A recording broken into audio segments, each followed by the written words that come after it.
আজি আমাৰ অসম গণ পৰিষদ দলৰ আহি ইয়াতে উপস্থিত হৈছোঁ। আজি আমাৰ দলৰ প্ৰথমখন বিধায়িনী দলৰ সভা অনুষ্ঠিত হ'ব। কিছু সময় পিছতে আমাৰ সন্মানীয় সভাপতি, কাৰ্যকৰী সভাপতি তথা বিধায়কসকল আহিব। আৰু যোৱা সময়ছোৱাত মই ডিমৰীয়াবাসী ৰাইজৰ আশীৰ্বাদ মৰম লৈ নিৰ্বাচনত যি ধৰণে ৰাইজৰ আশীৰ্বাদ আৰু মৰম পাইছিলোঁ আৰু নিৰ্বাচনৰ ফলাফলৰ যিদিনাখন ভোট গণনা হৈছিলে আৰু তাৰে ফল ডিমৰীয়াবাসী ৰাইজে দিছে। আৰু আগন্তুক দিনত ৰাইজৰ প্ৰতিনিধি হিচাপে ৰাইজৰ প্ৰতিটো সময়ত প্ৰতিটো মুহূৰ্তত ৰাইজৰ লগত থাকিবলৈ আমি চেষ্টা কৰিম।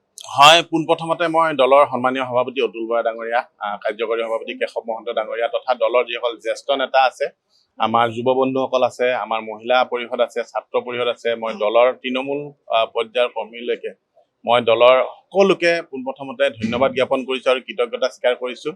মোক যে দলৰ তৰফৰ পৰা দলীয় টিকেট প্ৰদান কৰি প্ৰাৰ্থিত্ব প্ৰদান কৰি মোক NDA প্ৰাৰ্থী যিহেতু কৰালে দলৰ ফালৰ পৰা আগবঢ়াই দিলে, মই আমাৰ জ্যেষ্ঠ নেতাসকলক ধন্যবাদ জ্ঞাপন কৰিছোঁ আৰু তেওঁলোকক মান্যতা অনুসৰি সেৱাও জনাইছোঁ আৰু কনিষ্ঠ তথা সতীৰ্থসকলক মই শুভেচ্ছা জ্ঞাপন কৰিছোঁ।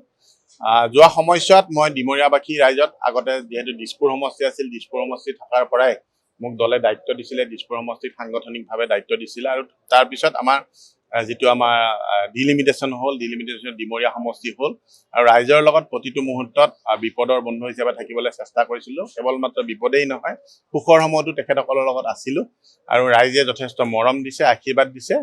নৱগঠিত ডিমৰীয়া নতুন বিজয় প্ৰাৰ্থী বা নতুন বিধায়ক আমি যেতিয়া হ'ম আৰু তো নতুনেই হ'ব সকলোখিনি আৰু ৰাইজে যথেষ্ট আশা কৰিছে। মোৰো নিজৰ এটা সপোন আছে, যিহেতু যোৱা সময়ছোৱাত যোৱা 27 বছৰে মোৰ সতীৰ্থ আছে অংশুমান দত্তৰ লগতে আমি বহুত বতাহ আহিলে, বহুত আহিলে বতাহ ধুমুহা পাৰ কৰিও আমি সংগ্ৰাম কৰিলোঁ, আমি সাধনা কৰিলোঁ। সংগ্ৰাম আৰু সাধনাৰ ফল বুলি আমি ভাবিছোঁ আগন্তুক দিনতো ৰাইজৰ বাবে দিনে নিশাই কাম কৰাৰ কাৰণে আমি চেষ্টা কৰিম আৰু ৰাইজে যিমান মৰম দিছে মৰমসমূহ আমি ভালকে বুকুত বান্ধি আমি ৰাইজৰ মাজতেই থাকিম বুলি আজি আপোনালোকৰ যোগেদি প্ৰতিশ্ৰুতি দিছোঁ। এইবাৰ NDAক যোৱা সময়ছোৱাত ডক্টৰ হিমন্ত বিশ্ব শৰ্মা ডাঙৰীয়াই যি ধৰণে উন্নয়নত অসমখন আগবঢ়াই লৈ গৈছে, অসমৰ ৰাইজে আশীৰ্বাদ দিছে, মৰম দিছে আৰু NDAক প্ৰচণ্ড বহুমত বুলি যিটো কয় সেইটো দিছে।